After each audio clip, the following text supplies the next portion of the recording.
Federal prosecutors say Arthur Lee Cofield stole $11 million from a billionaire while sitting in a prison cell. That's Then they crazy, say he right? bought 6,106 gold coins, hired a private security company, chartered a private plane, purchased millions of dollars of Atlanta real estate, ran the entire operation through contraband cell phones, and now this week he has escaped federal custody. Oh! So take a look at your screen here. This motherfucker right here, this nigga is some type of goddamn super thug.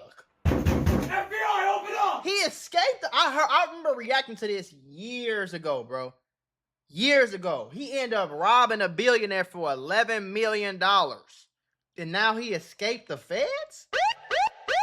This nigga is a cyborg. He gotta know something we don't know of. He gotta be some type of genius. Folks in that 007, ain't he? What he even in jail for? This is 34-year-old Arthur Cofield, and tomorrow will mark 1 week since agents say he walked out of the Federal Correctional Institute in Jessup.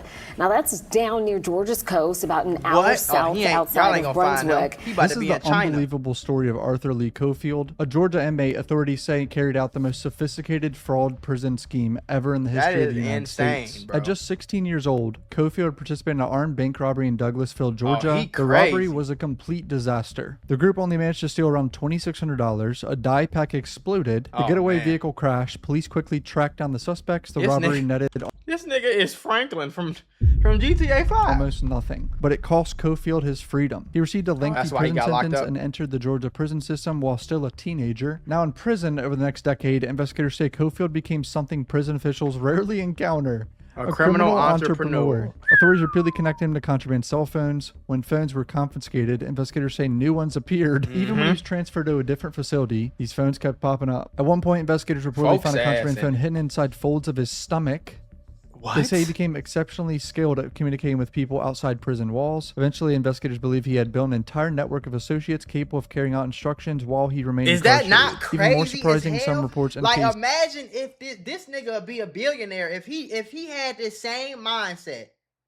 Listen, y'all, YouTube and Meta might owe you up to $1,000 if you or your child grew up on social media. If you or your child spent years growing up on social media and experienced serious mental health issues, you should hear this. Recently, a jury just ordered Meta and YouTube to pay millions for their role in designing and promoting addictive platforms. They know that their apps can cause anxiety, depression, or body image issues, but they never shared those risks with us. They never made us sign anything that we knew the risk. They just maximized their profits. And the recent historic verdict underscores the consequences of those decisions. But you better not worry. Morgan & Morgan is stepping up to hold these platforms accountable for the harm that they have caused. Click the link in my bio to take a very short questionnaire quiz because you might be entitled to a potential recovery of over $1,000.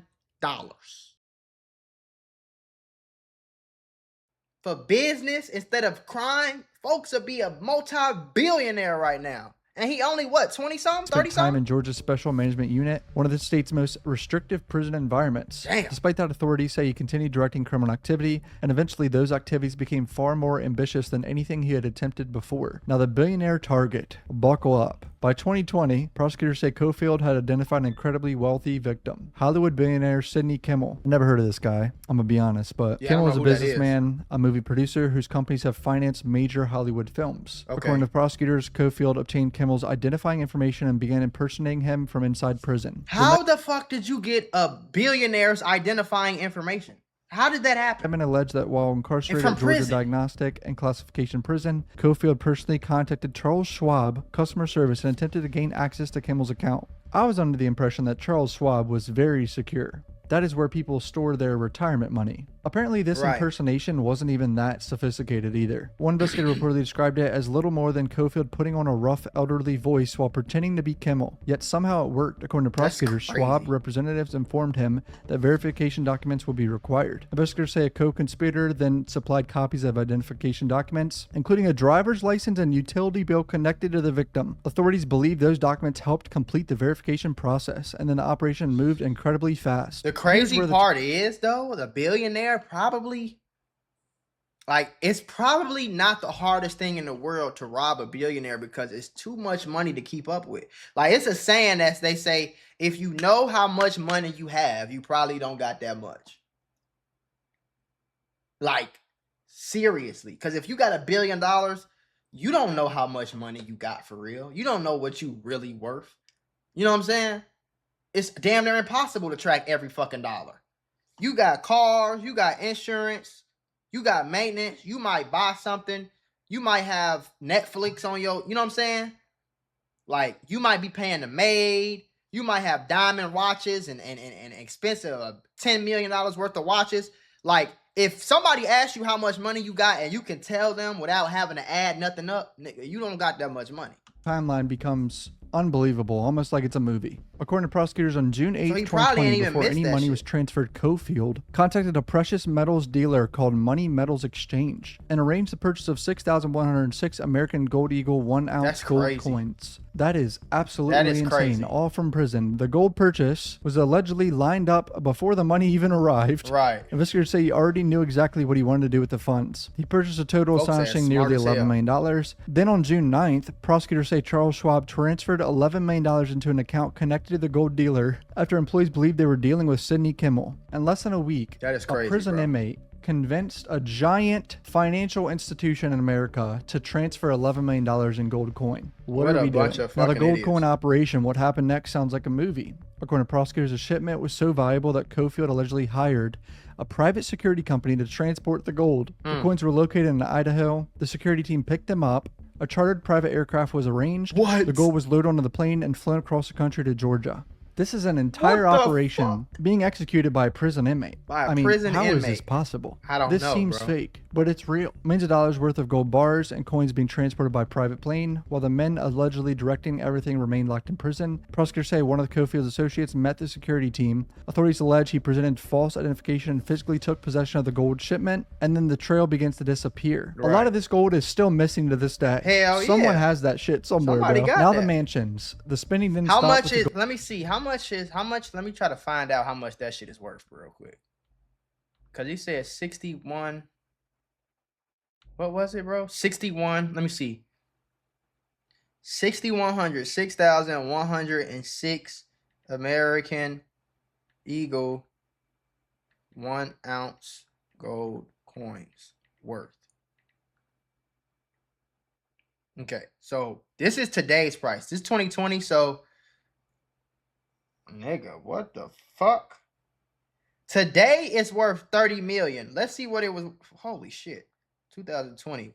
I can imagine 2020 the price was probably extremely low.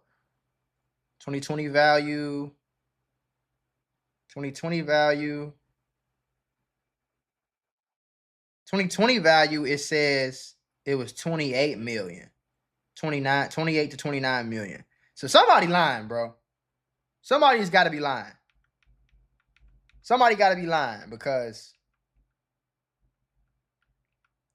if he only got 11 million, he don't have 20 million about. I don't know. Gold. Federal prosecutors say fraud proceeds were also used to purchase luxury Atlanta real estate. Most reports focus on a mansion in Buckhead, valued at roughly $4.4 million. But the indictment suggests prosecutors were investigating much more than one property purchase. Another involved approximately $3.7 million combined worth. Prosecutors were looking at over $8 million of Atlanta real estate. Federal forfeiture filings specifically identified a luxury property located at 4099 Randall Mill Road in Atlanta. How is this possible? I thought buying a home, you need to fill out so much paperwork. Right. Whoever was on the outside of this prison was running shit too. Like, they were so ballsy. Think about what they had to do. And it was all the paperwork to buy a house. Is it easier, I guess, if you do it in cash? I feel like it's not. I mean, the loan process and everything, whatever. As investigators dug deeper, they concluded the Sidney Kimmel theft wasn't the only fraud connected to Cofield. Federal records later connected additional victims to the scheme, including an Alabama physician and a financial institution. By sentencing, restitution orders exceeded $12.5 million.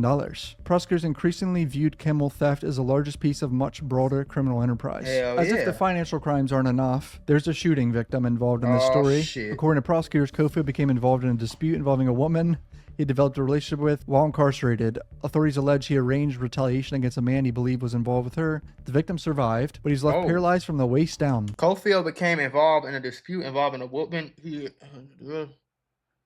What the fuck? So he developed a relationship with a girl while he was in jail. And then he wanted to kill, I guess, her boyfriend or somebody. And he didn't kill him, but he paralyzed from the waist down. That is insane. He did all this from a prison cell. Cofield later pled guilty to criminal attempt to commit murder and related offenses. The conviction added years to the time he already faced. At that point, many assumed he would never be free again. Now, by 2024, he pled guilty to conspiracy to commit bank fraud, conspiracy to commit mail fraud, conspiracy to commit wire fraud, aggravated identity theft. The judge sentenced him to only 135 months in federal prison. It doesn't seem like very long. What is that, like 12 years or something? Now onto the escape. Federal officials announced that Arthur Lee Cofield escaped from the minimum security satellite prison camp adjacent to FCI Jessup in Georgia. Don't know if I'm pronouncing that right. Officials described the incident as a walkaway escape. No tunnels, no helicopters, no elaborate prison Somebody's escape. helping Authorities this believe nigga, he bro. simply left and never returned. Why was he in a minimum security prison camp? Another strange detail emerged after journalists reviewed previous investigative records. They discovered internet searches involving U.S. Marshal uniforms on a contraband phone linked to Cofield. Years before the escape, there's no public evidence connecting those searches to his disappearance, but after he vanished, many people looked back at the detail differently. Even stranger, Georgia had once considered him dangerous enough for the Special Management Unit, yet somehow, in the last week, he was able to simply escape by walking out of prison. Sounds like to me, bro paid someone to help him escape in this prison. I mean, come on, he probably has access to money somehow. He already did all this other shit. Yeah. Right, so I found a website describing... I ain't gonna lie, folks paid, he got everybody then probably. He probably paid the whole... Shit, because by the time 11 million, by the time you catch him, he done probably paid off everybody. He done probably paid off all the guards, all the inmates. He probably got everybody in his back pocket. You know what I'm saying? He done probably paid off so many people to the point where it's like, shit, by the time y'all catch him, then they gonna be in China somewhere, or Mexico, or somewhere you can't get him. I wouldn't be surprised that nigga on a boat right now on the way to China, like. Exactly the property of this prison. So the main prison is a medium security correctional institution. It currently holds 1,650 individuals, with 1,525 housed in the main institution and 125 in the adjacent minimum security. He probably paid somebody to even get him to the minimum camp. You know what I'm saying? Like, that's what people be saying when they be like, "No, I was on a camp. Like, I wasn't in prison. You technically an inmate, but you on a camp." Like, I think that'd be the shit where they be low-key letting you leave and shit. Satellite camp. What? How did this guy get in this adjacent satellite camp? Money. How? He got someone shot out of prison and stole millions of dollars from people. So it's very obvious this is the main correctional facility right here. I'm guessing this is the prison camp over here, or could even... Nah, that's too small, right? It's got to be this. It's probably smaller building. I guarantee you he made a whole big plan to somehow get in this smaller building and then get the fuck out by paying someone. Yeah. Like, he had to have paid someone off in there. This is insane. This could be a movie. This could be a movie. Hollywood writers. No cap. You don't even have to. Here. I really want to know the details. You can't make this shit also, better. what are the odds of his name being Cofield? That's very similar to the prison escape show. Was his name Schofield, right? Honestly, this guy deserves it at this point. He is a finesser. He deserves to be free, right? Come on now. Yeah, I ain't gonna lie. If he was smart, he'd be... At this point, y'all gotta hire this nigga. Y'all need to...